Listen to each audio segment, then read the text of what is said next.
A tento blbý bík stojí v strede turistickej cesty. Je dosť možné, že je to aj krava, ale my sa jej bojíme. Čo je to, vemeno? Alebo penis?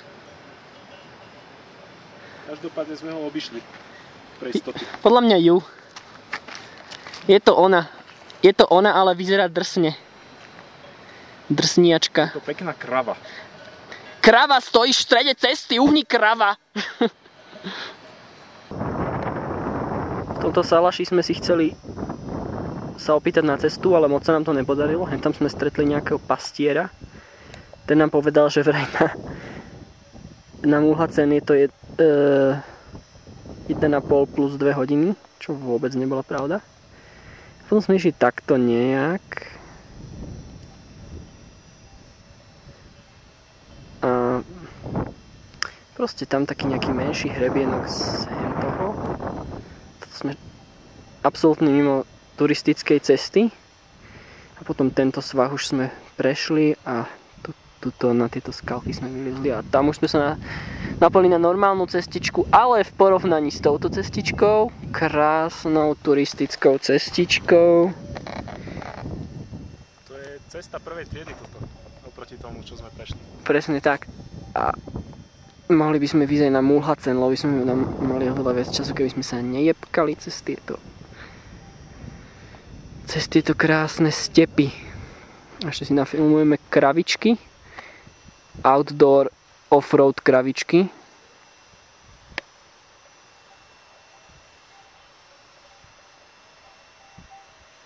S ujom pastierom.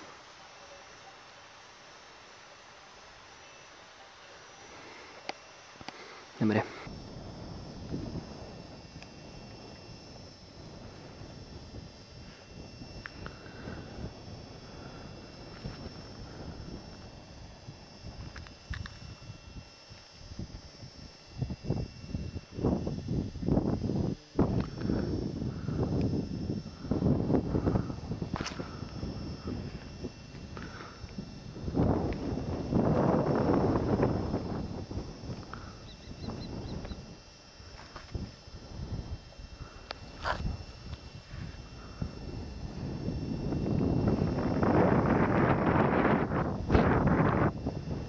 Preveles.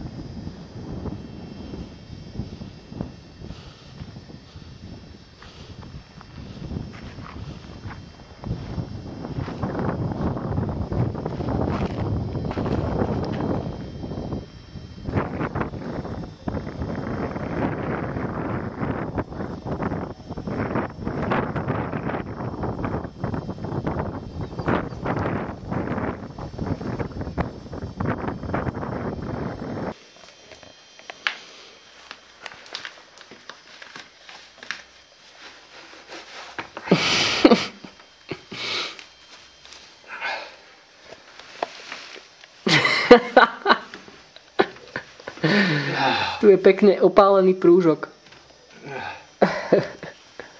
Ale to je skôr viac toho svinstva ako opálenie.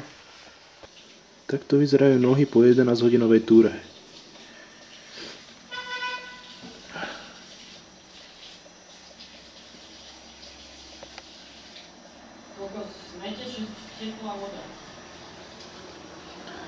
To nemyslíš vážne?